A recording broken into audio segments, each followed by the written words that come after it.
the ball from Hugh Evans. He looks. He gives to Jordan. Jordan to the circle, puts the shot in the air. Good! The game's over, and the Bulls have won. Jordan beat him at the buzzer with a jump shot in the circle, and Chicago has knocked off the Cavs 101 to 100. And the Chicago Bulls will move on to play the New York Knicks in the best of seven. Arguably one of the world's most well-known athletes as an entertainer and athlete is Michael Jordan. Who would have thought a skinny kid growing up in the town of Wilmington, North Carolina, would become one of the best athletes of all time? A kid who didn't even make his high school's varsity basketball team the first time he tried out, to going on to win 6 NBA championships, 4 NBA League MVPs, and holds multiple records that may never be broken. Since Jordan made his mark on the college court, he became a household name from then on. Jordan also led the University of North Carolina to a national championship in his freshman year and was later crowned College Player of the Year in back-to-back years. After leaving University of North Carolina after his junior year, Jordan went on to be drafted 3rd overall in the 1984 NBA draft by the Chicago Bulls. Jordan then almost single-handedly changed the dynamic of the Chicago Bulls organization, and within a few years, he transformed them into a championship-caliber winning team. Even after walking away from the NBA after the 1993-1994 season to pursue a career in professional baseball, Jordan then returned back to the hard court and led the Bulls to another championship and leading them to 72 wins, which is an all-time record in a single season.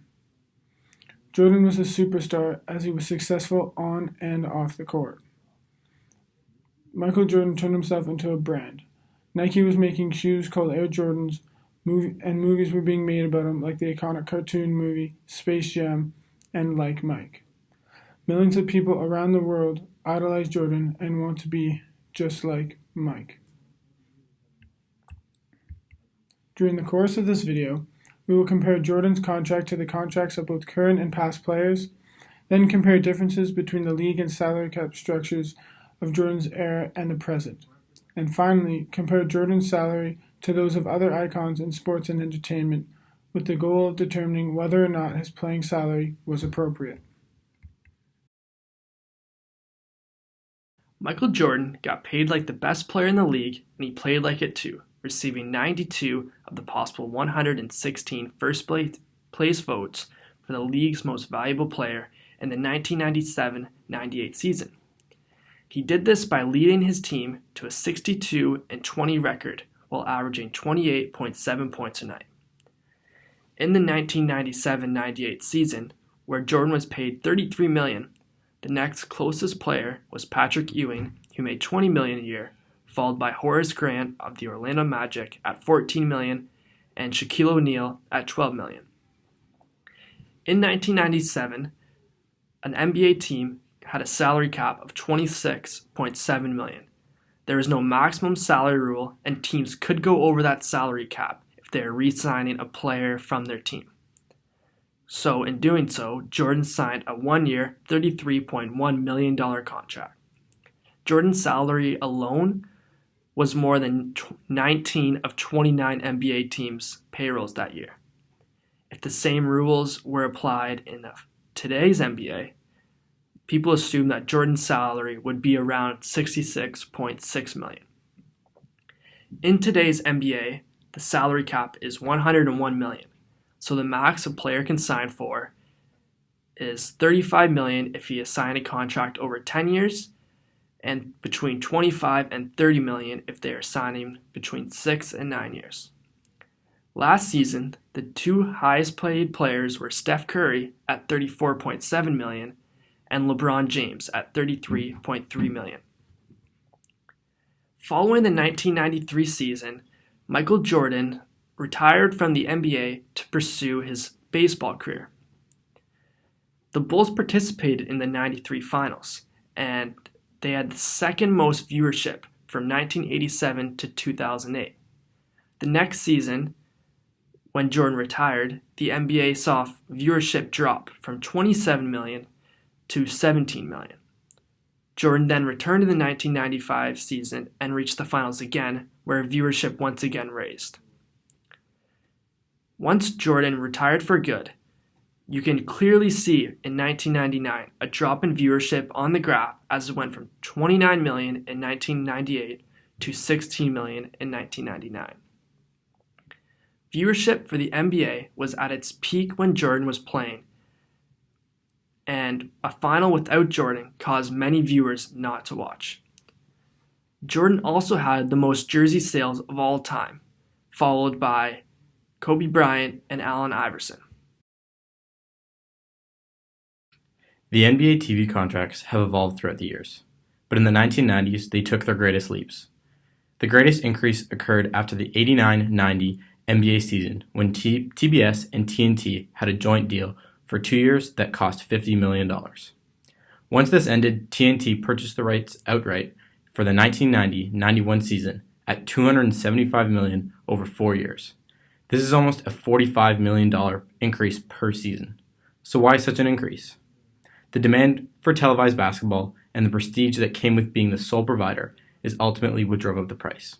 The current TV contract, which was signed in 2016 for 9 years, is valued at $23.94 billion. This averages out to about $2.66 billion a year. To compare both contracts, there is about a $2.5 billion a year difference. With an increase in revenues in TV contracts, it allows the NBA to increase their salary cap, thus also making the NBA capable of paying their players a lot more money. The NBA salary cap has a soft cap, meaning that they can go over the cap but have to pay a luxury tax once they have exceeded this. And there is also another cap on top of the luxury tax threshold. To make the current salary cap even more complex, teams are able to pay their players max contracts depending on how many years they have been in the league, been on their respective teams, and dollars earned based on their last contracts. In 1997-98, when Jordan signed his massive contract, the current NBA salary cap was $26.7 million. However, if a team was re-signing a player, they were allowed to exceed this. This is how Jordan was able to sign that massive contract. In 1999, the league changed their policies in response to this contract, making it impossible for a player to be paid this amount of money. Today, the current NBA salary cap is $101.9 million. Jordan's contract proved valuable to not only the Bulls, but to himself.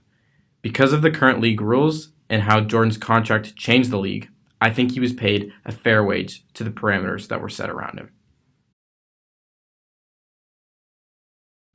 When compared to some of the world's greatest entertainers and star athletes from other sports, Michael Jordan's 1997-98 salary is really put into perspective. The year Jordan made $33 million, the MVPs of the other three big North American sports leagues made only a fraction of that. In baseball, AL MVP Ken Griffey Jr. made $9.1 million with the Seattle Mariners. In hockey, Hart Trophy winner Jaromir Jagr earned just $5 million.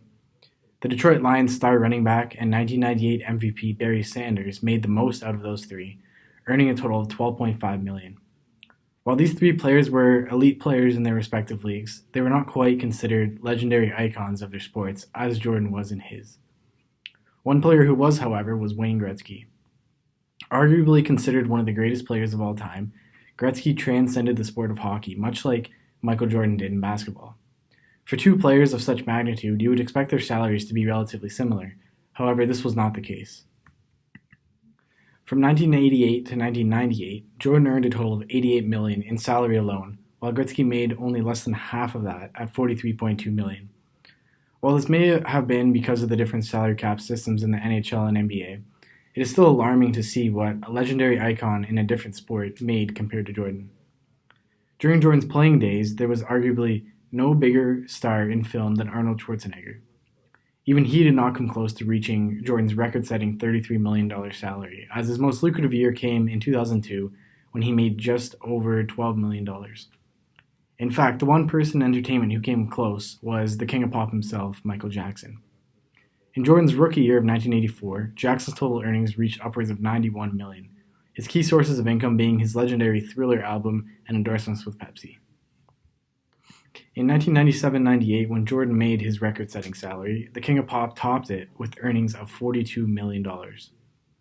Now, given Jordan's status as a global icon, it does seem only fair that his compensation rivaled that of Michael Jackson, who was an even bigger global star.